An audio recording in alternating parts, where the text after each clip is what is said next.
नमस्कार, मैं प्रवीण गौतम और आप देख रहे हैं पब्लिक मीटर। दोस्तों, वीडियो में आपको दिखाएंगे कि पीएम मोदी जब राज्यसभा में आए तो मल्लिकार्जुन खड़गे ने क्यों कहा खुल जा सिमसिम। खुल जा सिमसिम डायलॉग का इस्तेमाल करते हुए पीएम मोदी के मुंह पर मल्लिकार्जुन खड़गे ने क्या साफ साफ सुना दिया, जिसका कोई जवाब पीएम मोदी नहीं दे पाए। किस मुद्दे पर बोलती बंद की, क्यों कहा खुल जा सिमसिम, आगे आपको दिखाएंगे। पहले कहानी का बैकग्राउंड आपको बताते हैं। महिला आरक्षण बिल और परिसीमन को लेकर लगातार विपक्षी सांसद आरोप लगा रहे हैं कि मोदी सरकार मनमानी कर रही है। यह भी आरोप लगाया गया कि अगर परिसीमन बीजेपी अपने हिसाब से कराती है तो यह लोकतंत्र का खात्मा होगा, लोकतंत्र का चीरहरण होगा। और इसे लेकर अमित शाह ने एक बात बोली थी लोकसभा में, जो भाषण दिया था, उसी पर मल्लिकार्जुन खड़गे ने पीएम मोदी को सुनाया।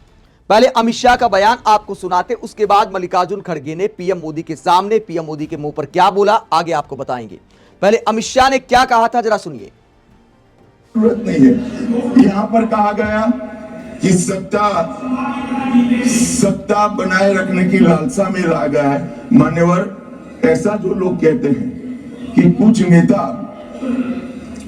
130 करोड़ की आबादी के जनमत को मैनिपुलेट कर सकते हैं, वो हमारी शक्तियों के आकलन बहुत ज्यादा कर रहे हैं। हम तो उस बात में मानने वाले हैं, लोकतंत्र में सत्ता नागरिक के वोट से और नागरिक के दिमाग से ही तय होती है। राजनेता, राजनीतिक पार्टियां नहीं कर सकती। 130 करोड़ का जनमत कौन मैनिपुलेट कर सकता है ऐसा? और अगर कर पाते तो हम तो जीतते ही नहीं। आप सत्ता में बैठे थे, हम कैसे जीतते? मान्यवर, इमरजेंसी डालने के बाद भी जनमत मैनिपुलेट नहीं होता है, इस देश का इतिहास है। और जहां तक लोकतंत्र को खत्म करने की बात करी है, मैं भारतीय जनता पार्टी के कार्यकर्ता के नाते, इस सदन में एक सांसद के नाते कहता हूं, किसी की भी ताकत नहीं है इस देश से लोकतंत्र को खत्म करने की। जिन्होंने प्रयास किए हैं इमरजेंसी के वक्त, जनता ने उनको खत्म कर दिया था, लोकतंत्र को कुछ नहीं हुआ।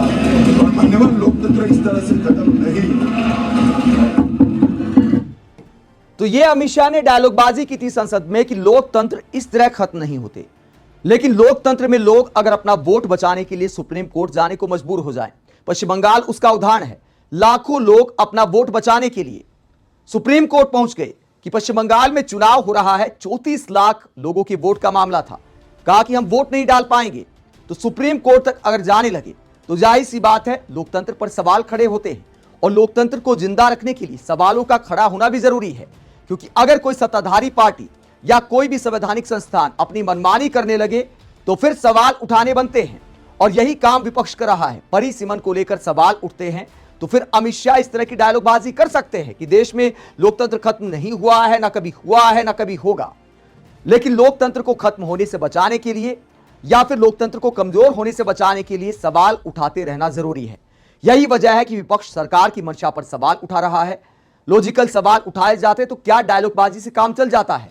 और क्या लोकतंत्र की उन परंपराओं का पालन किया जाता है जो पूर्व सरकारें करती थी? अमित शाह ने जो डायलॉग बोला, इसी का जिक्र करते हुए, अमित शाह के बयान को कोट करते हुए पीएम मोदी के सामने राज्यसभा में मल्लिकार्जुन खड़गे आईना दिखाते हैं। राज्यसभा में क्या होता है? हरिवंश नारायण सिंह लगातार तीसरी बार राज्यसभा में उपसभापति बने हैं और पीएम मोदी उन्हें बधाई देने पहुंचते हैं। मल्लिकार्जुन खड़गे भी उन्हें बधाई संदेश दे रहे थे। और मल्लिकार्जुन खड़गे को बधाई देते हुए क्या सुनाते हैं पीएम मोदी को, और अमित शाह के बयान का जिक्र करते हुए पीएम मोदी से सवाल पूछते हैं कि लोकसभा में आखिरकार डिप्टी स्पीकर का पद कब भरा जाएगा? 2019 से खाली है। पूर्व सरकारें अक्सर ये पद विपक्ष को दे दिया करती थी, सम्मान के तौर पर, एक परंपरा हुआ करती थी। लेकिन मोदी सरकार ने उस परंपरा को भी खत्म कर दिया, एक तरह से विराम लगा दिया है। लेकिन क्या पूर्ण विराम लगा दिया है, यह सवाल मल्लिकार्जुन खड़गे ने उठाया और खुल जा सिमसिम डायलॉग का इस्तेमाल करते हुए क्या कहा, जरा सुनिए।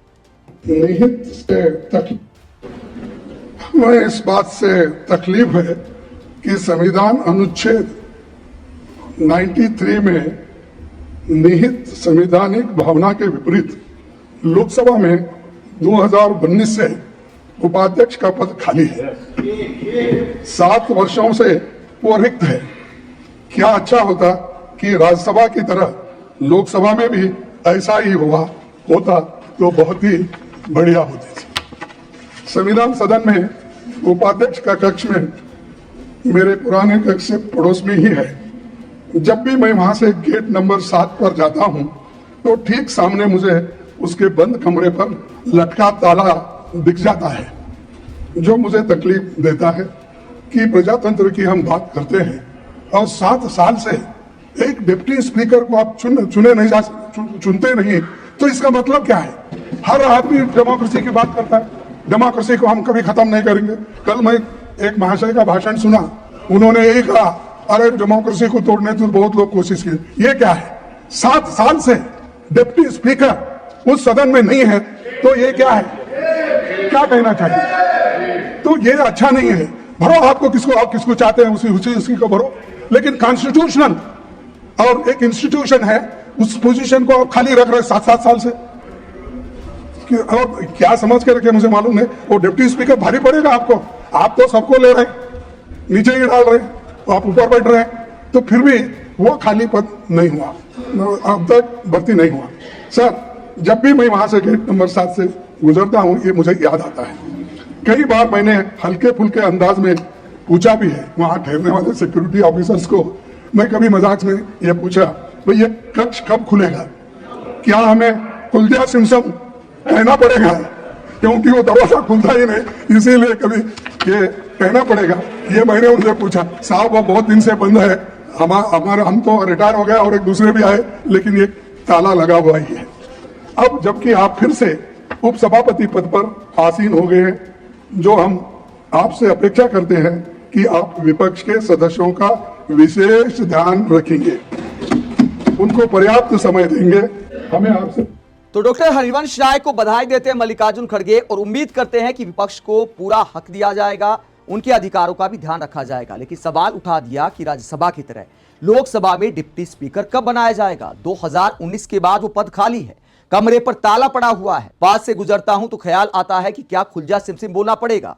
यह पीएम मोदी को मुंह पर सुनाते हैं मल्लिकार्जुन खड़गे। अक्सर क्या होता है, अगर कोई विपक्ष का नेता, खासतौर पर मल्लिकार्जुन खड़गे अगर कुछ बोलते हैं तो पीएम मोदी उसके बाद भाषण देते हुए उसका जवाब देते हैं। लेकिन आज मल्लिकार्जुन खड़गे की इस बात का पीएम मोदी के पास कोई जवाब नहीं था, तो इस बात का अपने भाषण में जिक्र नहीं किया, बस हरिवंश नारायण सिंह को बधाई दी और निकल गए। लेकिन मल्लिकार्जुन खड़गे ने जो आरोप लगाया, इस पर पीएम मोदी ने कुछ नहीं बोला, जो इस बात को दिखाता है कि इस बात का पीएम मोदी के पास कोई जवाब नहीं है।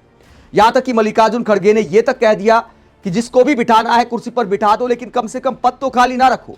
लेकिन पीएम मोदी से क्या उम्मीद करे? भाषणबाजी के अलावा हकीकत में महिलाओं को कितना मान सम्मान दिया है।